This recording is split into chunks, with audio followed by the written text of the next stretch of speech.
Hi, dear friends. Today we are going to continue our talks about biblical topics. And today I would like to share with you a story that is told, or rather read, in the Orthodox Church. Last Sunday we celebrated the Samaritan woman, and in the Orthodox Church the story of Samaritan woman was read.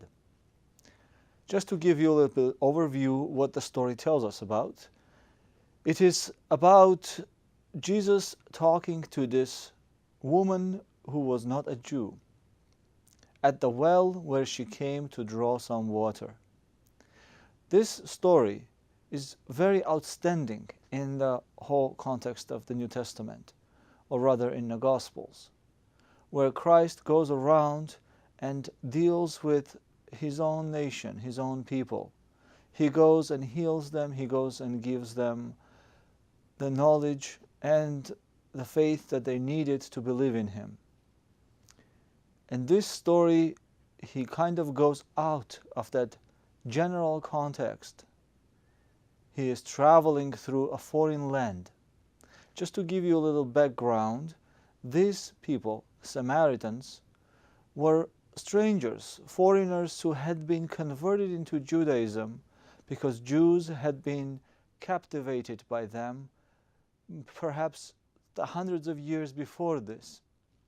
And by living in their land, they have Judaized them, as it is known in the history. Judaizing means that they had converted them. Having been converted, these people had also kept some aspects of paganism. So therefore, they were kind of in between becoming a Jew or believing in one God and worshipping multiple gods. Therefore, there was a big debate and quarreling between Jews and Samaritans because they were half Jews by their religion and half pagans. And Jews were very strict about their faith and worshipping one and only God. In the Gospels, we find another story where Christ tells his disciples and people surrounding them about the Good Samaritan. When he says, "Who is your neighbor?" then he tells the story of the Good Samaritan. Somebody gets robbed and beaten up by robbers and thieves, and many people go by, including priests and Pharisees, and they don't help the suffering. But the Samaritan, the good man, goes by and he helps, and he takes this person and he puts him in the inn and asks the innkeeper to take care of him, tend him, and that he will come and pay for all the expenses that has been used to make this man well. Samaritans kind of believed that Jacob was also their father, and that the well that the Samaritan woman was standing with Jesus was given to them by Jacob. Jacob had dug this well and give to his son, Joseph, a special offering, a special gift for his son. And now Samaritans were using this same well, and they considered themselves descendants of Jacob. But in the conversation we find many, many nuances. And in order to be able to understand everything about this strange conversation between this woman and Jesus, we need to see the conversation in a broader context of the Gospel. This is from John's Gospel, and in this story, Jesus is traveling and he stops by Jacob's well and he sends his disciples to get some food. And when he was still sitting there, and the disciples hadn't come yet, this woman shows up in the middle of the day, which was very strange, that a woman in that culture would come to draw water out of the well in the middle of the day in the heat. But perhaps this woman had a good reason why she wouldn't come with the other women, because she was a sinful person, because the other women wouldn't want to walk with her. So we can see even in her conversation that she's very outstanding, she's very outspoken, and she doesn't even consider the fact that Jesus was a Jew and a man, and she has a very vivid, very self-expressive conversation with Jesus. And in some sense, when we look at her conversation, we see that she is very brave. She is very honest. She tells everything the way it is. And in that honesty and bravery, Christ extends His healing to her. In order to understand what kind of healing and what was the reason of Christ's conversation and interest with this woman, we need to see other stories.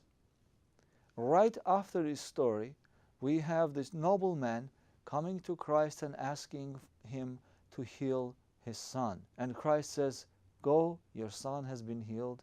And the man walks to his house, and his servants confirm the time when the son had been healed.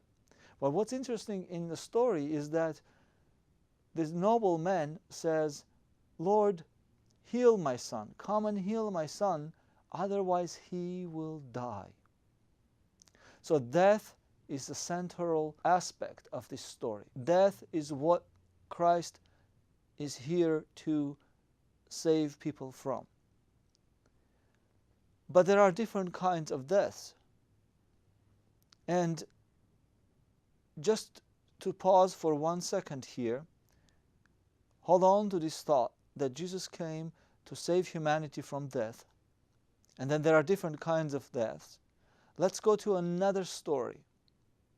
The story that comes before the woman's story, before the Samaritan's conversation with Christ. And that is the conversation between Christ and the paralytic. So Jesus walks to this pool of Siloam, where many paralyzed people, sick people, lepers, were lying and waiting until the waters move so that they can go into the water and get healing. According to their belief, an angel was coming down into the water and moving the waters. And because of that, whoever went in first would find healing. But only one person. And when Jesus walks to this place and looks around, he immediately notices this one paralytic person who was laying on a stretcher. And it takes his attention. Now the story tells us that the paralytic had been in that stage 38 years. And Christ approaches to him and says, "Would you like to get well?" Christ does not say, "Would you like to be able to walk? Would you like to be able to leave your stretcher behind?" But he more generalizes the healing and says, "Would you like to get well?" So this story tells us the approach that Jesus had towards the suffering of humanity.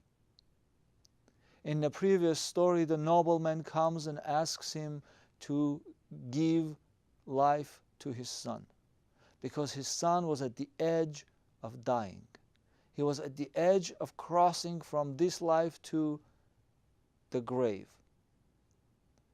And in this story, we see a man who had suffered 38 years, and the suffering was continuing. And Christ is asking him if he wants to get well. So these are beautiful stories that tell us the approach Christ had towards the suffering and the sick. What kind of healing does he provide? Was he here to open a hospital and heal people? In order to answer this question, we can see in another story where Christ answers to the disciples of John who come to verify who he was. John was in the prison, John the Baptist, and he sends his disciples to find out if this is the Messiah or not. And Christ says, "Go and answer, or go and tell your teacher," who was John the Baptist, "what you see." You can see the blind seeing, the dumb speaking, the deaf hearing, and the lame walking straight. So he specifies what is happening by his presence, that all these diseases and sicknesses are kind of withdrawing. Whoever comes in contact with him lives well, goes away well. So it didn't matter what kind of disease they have. Jesus was not a specialist of one kind of disease. He was not even a general practitioner who would have some idea about all kinds of diseases. What would some take to get better? But what he does, he makes people well. And we will see in the story of the Samaritan woman how she becomes well. After a quite long conversation with Christ, the Samaritan woman leaves her jar behind and runs to tell all those who were in the city about her experience. And many believe her, and they come to see the Messiah. So one thing that is very clear in this story is that this woman becomes very authoritative. We go outside and tell people about Christ, and we'll see how many people will believe us. But when this woman goes out and tells the people in her city, thousands of them believe her word and they come out. To a degree where Christ looks at the field and it was covered with people. They had come out of their homes in the middle of this hot day and they were running to Christ, and they had covered the entire field that separated the well from the city. So the woman gets well, and her word becomes authoritative, and many who hear her believe her. Now, how does this happen? The very beautiful nuance in the story is that she had a water jug, and that was her life, and that she had come to draw water from this well, and when she has a conversation with Christ, she leaves that behind. This is kind of a symbolism that shows that she leaves behind everything that she was, and that decisive act makes her well, because in order to be able to embrace Christ, we need to have room in our lives, and our lives are full. And in order to make room for Christ, we need to clean it. And the symbolism of Samaritan woman is the precise explanation what we need to do. We need to leave things behind. What things did she leave behind? Of course, the water jug is just a symbol of leaving things behind. But what else did she leave behind? What did exactly she have in her past? In the conversation, Christ tells her to go and call her husband. And Samaritan woman looks at him and says, I have no husband.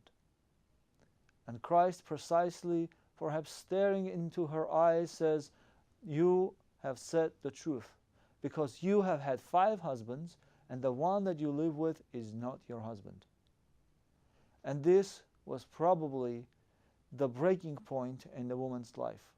Because when she goes and tells about Christ, the witness that she brings is that he knows everything about my life. He knows everything about me. And so she, hearing Jesus talk about her life in such preciseness, she realizes who she is. And only after recognition of her fallen life, of her brokenness, then she can make a decision and choose Christ and leave those 5 husbands and the one that she lived with that was not her husband behind, which was entire her life.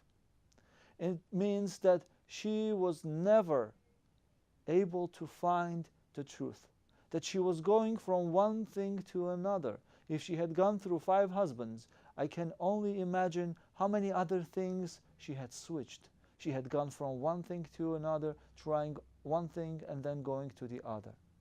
And she had never found peace in her life. So once she meets Christ, her life becomes fulfilled. And she lives everything that she has and goes and tells about this amazing experience that she had that day. And many believe and they come. Now, this was not the only experience that Christ had with a sinful person, precisely with a sinful woman. In another story, we see that Pharisees and the lawyers and leaders of or elders of Jews had caught this woman in an action of adultery. And they want to solve two problems. They want to get rid of the woman. According to the law, she had to be stoned. And in the meantime, because Jesus was around, they want to test him and perhaps find some kind of fault on him and accuse him in not obeying the law. So they bring her to him and say, "Good teacher, what should we do with this woman? She was caught in adultery." And Christ, instead of answering their question directly, he bends down and starts writing on the sand. And perhaps this was the best answer to the Jews. Because instead of giving him a direct answer about the woman, he puts the questioning party in the perspective of this woman. And he writes their sins on the ground. And he makes them understand that this woman was not the only sinner, and that the sins are relatively the same. And no matter what kind of sins we have, they are going to bring us suffering, sickness, and death. And that only through liberation from sin we will find peace in our life. So in the context of these two stories of two sinful women, we can see how one of them, caught in adultery, was almost to the point of dying or being put to death, and the other one, who had done so much of the same kind of sin, had come to a point where she had to admit her sins, where she had to look at her own life from right perspective. In the story of the sinful woman who was about to be stoned by the Jews, when he writes on the ground, everybody starts leaving. And the evangelist says that the older ones left first, then the younger ones. This is a little nuance. The older ones perhaps had more sins, and he was writing their sins. Perhaps they had more dignity to leave first. Perhaps the young ones were not brave enough to leave before the older ones would leave. But one after the other, they all leave this sinful woman. And Christ turns to her and says, "I do not condemn you either. Go and sin no more." We can see kind of a parallel between these two sinful women. One is told by Christ directly, "Go and sin no more." The other one leaves her water jug behind and runs to tell about Christ. So in both instances, both these women leave their past behind. And only doing that liberates them to follow Christ and become his disciple. Now, this Samaritan woman in the history of Orthodox Church is known as Photini. Photini in the Greek translation means a person who enlightens, because she becomes the first to go and enlighten the Gentiles. The disciples of Christ had to wait much longer until they could go and enlighten the pagans who were outside of Jewish territories. But this woman, after one conversation, was strong enough to leave everything behind, receive the power and the authority from Christ Himself, and run and tell everyone about Him. And in the conversation, we see how this happens. So when she comes to Christ, Christ talks about water with her, telling her that if you knew who I was, you would ask me to give you the living water. But she does not understand the conversation, and she kind of accuses Christ and says, you don't even have a water jug. How are you going to give me any water? But Christ, speaking with her, tells her that if you knew who I was, you would have asked me the living water. And the water that I give you, you would drink and you would never thirst. And the water that I give you, you would drink and it would become a spring in you. First of all, she needed to drink that water, the living water that came out of Christ, the water that gives life, and that is Christ Himself. The Word of God is the living water.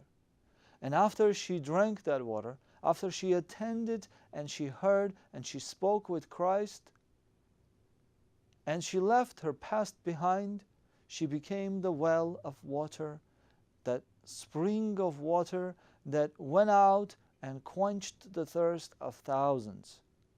And thousands came out of their homes and came and found the real source of the water, Christ Himself. So Photini, this sinful woman, becomes the first among the apostles.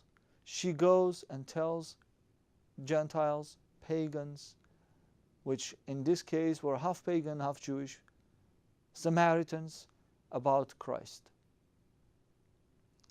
And we can see how Christ, while escaping from the Jews, goes into this half-breed nation and finds more acceptance than in His own nation, and proves the fact that the prophet is honored but not in his own town. So in this case, he was accepted with open arms by these Samaritans, who, according to him, were the neighbors, that going by a suffering person would not leave him, but would take care of him. So Christ is the one who reads our hearts. And the only way we can follow Him is if we, like this woman, leave our past behind. That we thoroughly examine ourselves and find all the dead spots in our soul and follow Christ and ask Him to cleanse it, to heal it, and make us well. Now I would like to finish my conversation, my speech here today, with one line. That Christ, our God, is the physician of our souls and bodies. And in these stories that I told you, of the Samaritan woman, of the woman who was caught in adultery, and the paralytic, and the nobleman who had a sick child, we can see that Christ performs His healing in a general context. And when He heals someone, He heals their soul, and in the result of the healing of the soul, the body gets healing as well. But most importantly, He wants us to be members of His kingdom. And that is only possible if our souls get healed, like in the case of the Samaritan woman and in the case of the woman who was caught in adultery. And He told her, go and sin no more, but come to me, and I will make you a spring of water, and the water will flow from you, and many will quench their thirst. Thank you, and I will see you next time.